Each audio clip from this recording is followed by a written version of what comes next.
Baik, Assalamualaikum warahmatullahi wabarakatuh. Dengan saya Sastrawati SPD, saya doakan semoga semuanya sehat selalu dimanapun kalian berada. Usahakan tetap di rumah saja, apalagi keadaan sekarang yang masih banyak pandemi COVID-19. Oleh karena itu, kita harus mengikuti arahan pemerintah, jaga kebersihan, dan jaga diri masing-masing, tetap di rumah saja.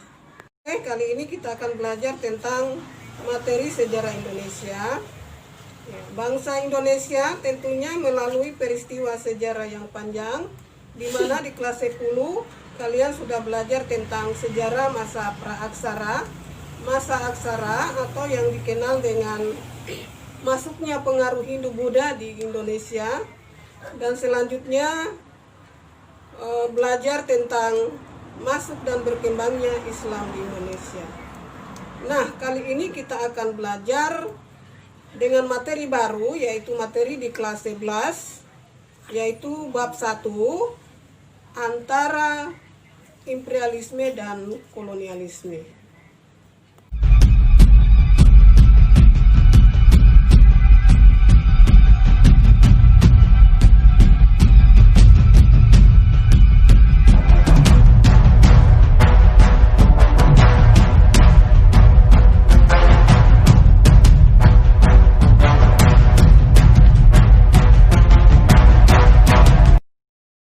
Sekarang kita mulai dengan materi kelas 11, yaitu bab 1, antara imperialisme dan kolonialisme.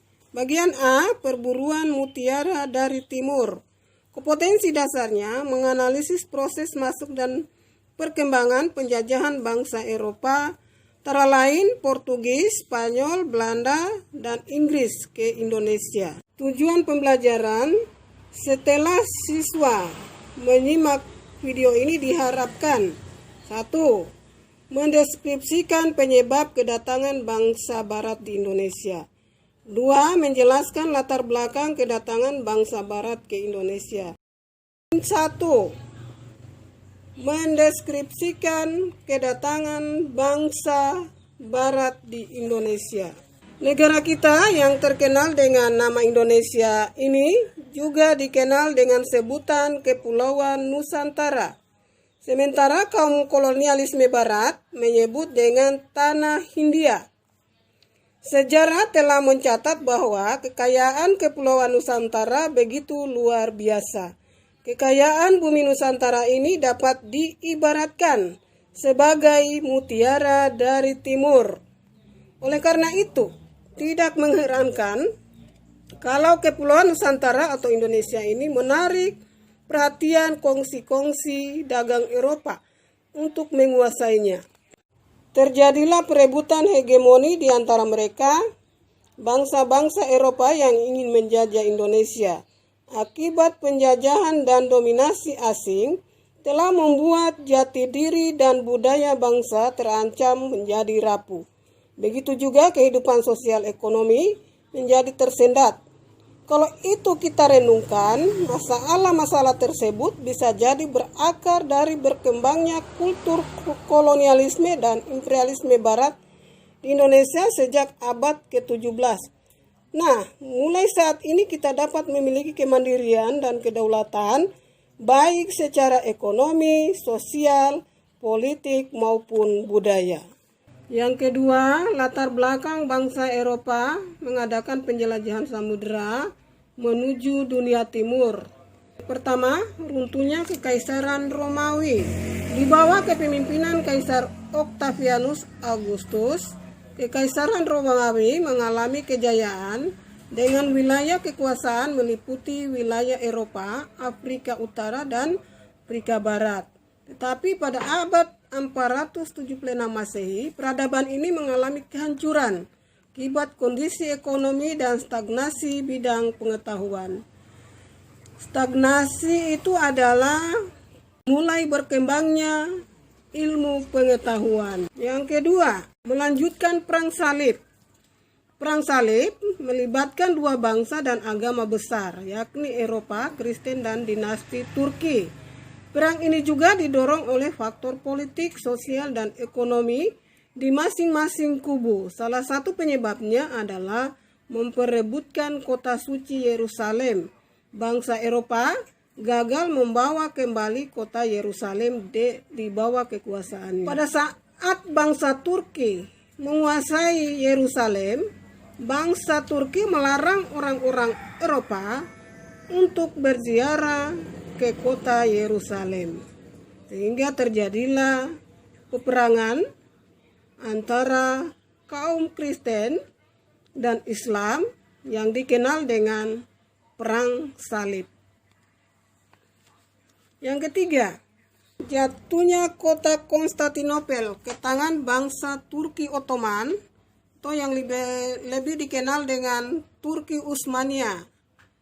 Kota Konstantinopel menjadi pusat perdagangan bagi bangsa Eropa pada sekitar tahun 306 Masehi.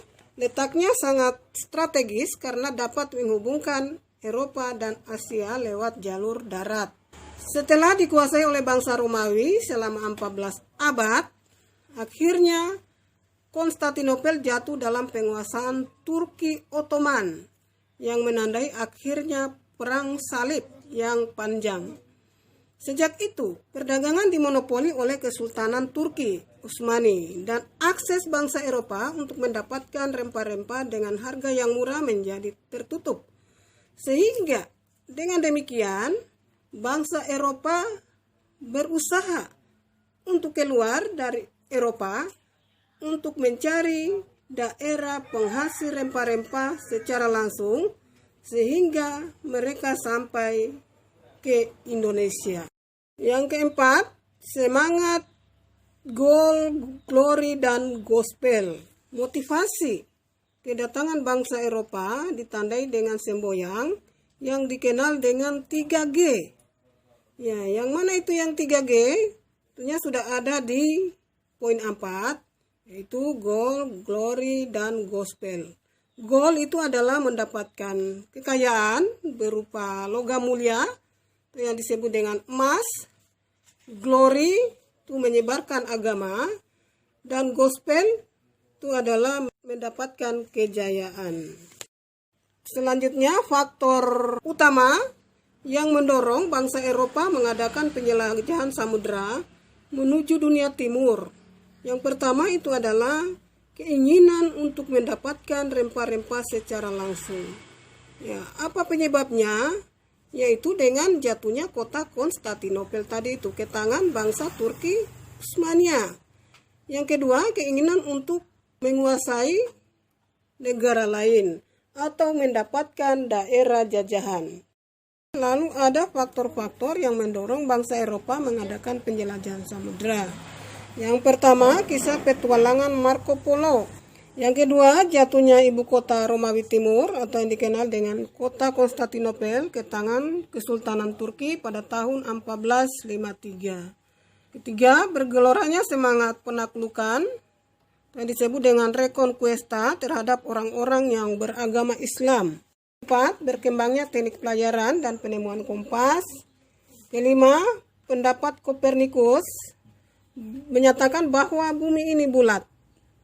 Yang keenam, munculnya hasrat untuk mengetahui lebih mendalam tentang rahasia alam semesta, keadaan geografi, dan bangsa-bangsa yang tinggal di belahan bumi lain. 7, ingin memperoleh keuntungan kekayaan sebanyak-banyaknya. Setelah sampai di wilayah yang dikuasai, mereka menerapkan imperialisme dan kolonialisme. Imperialisme adalah politik menguasai daerah lain untuk dijadikan wilayah kekuasaannya. Aspek-aspek yang mendorong lahirnya imperialisme, pertama, keinginan untuk menjadi bangsa yang besar di seluruh dunia. Yang kedua, perasaan sebagai bangsa istimewa di dunia. Yang ketiga, hasrat menyebarkan agama dan ideologi. Yang keempat, letak suatu negara yang secara geografis dianggap tidak menguntungkan. Kelima, sebab-sebab ekonomi seperti keinginan mendapatkan kekayaan. Kedua, ingin ikut dalam perdagangan dunia. Yang ketiga, ingin menguasai perdagangan dan menjamin suburnya industri. Imperialisme itu terbagi dua, ada imperialisme kuno dan imperialisme modern. Imperialisme kuno itu terjadi atau berlangsung sejak penjelajahan samudra yang dilakukan oleh bangsa Spanyol dan bangsa Portugis pada abad ke-15 sampai abad ke-16. Tujuan mereka adalah mencari kekayaan berupa emas, menyebarkan agama Nasrani, dan berjuang demi kejayaan negara atau raja atau yang dikenal dengan 3G. Imperialisme modern berkembang sejak revolusi industri pada abad ke-18. Tujuannya itu adalah adanya kepentingan untuk penanaman modal investasi, pemasaran hasil industri, memperoleh bahan baku, dan adanya kelebihan penduduk di Eropa sehingga mereka mencari daerah-daerah yang masih jarang penduduknya. Sedangkan kolonialisme itu adalah upaya penguasaan atas suatu wilayah oleh suatu negara untuk memperoleh atau memperluas wilayah kekuasaannya. Kolonialisme juga merupakan sebuah sistem ketika suatu negara menguasai rakyat dan sumber daya negara lain, tetapi masih tetap berhubungan dengan negara asal dan tidak menghilangkan sistem pemerintahan di negara tersebut. Tujuan kolonialisme adalah menguras sumber-sumber kekayaan alam di daerah koloni demi kepentingan industri dan memenuhi kekayaan negara yang melaksanakan politik kolonialisme dan imperialisme. Yang menjadi kesimpulan materi kita hari ini, satu, yang dimaksud dengan dunia timur, penghasil rempah-rempah itu ternyata Kepulauan Nusantara. Dua, setelah menemukan daerah penghasil rempah-rempah, perdagangan meningkat, banyak bangsa barat datang ke Indonesia. 3. Latar belakang datangnya bangsa barat ke Indonesia adalah jatuhnya Konstantinopel ke tangan Turki Utsmania tahun 1453 dan adanya berbagai penemuan di bidang pengetahuan. 4. Bangsa-bangsa barat, Portugis, Spanyol, Belanda, dan Inggris mencari daerah baru untuk memburu rempah-rempah melalui penjelajahan samudera atau melalui jalur laut.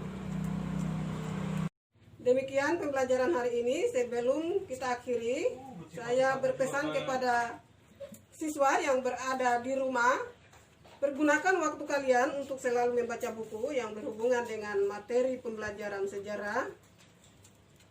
Saya akhiri dengan ucapan billahi taufiq wal hidayah. Wassalamualaikum warahmatullahi wabarakatuh. Terima kasih, semangat.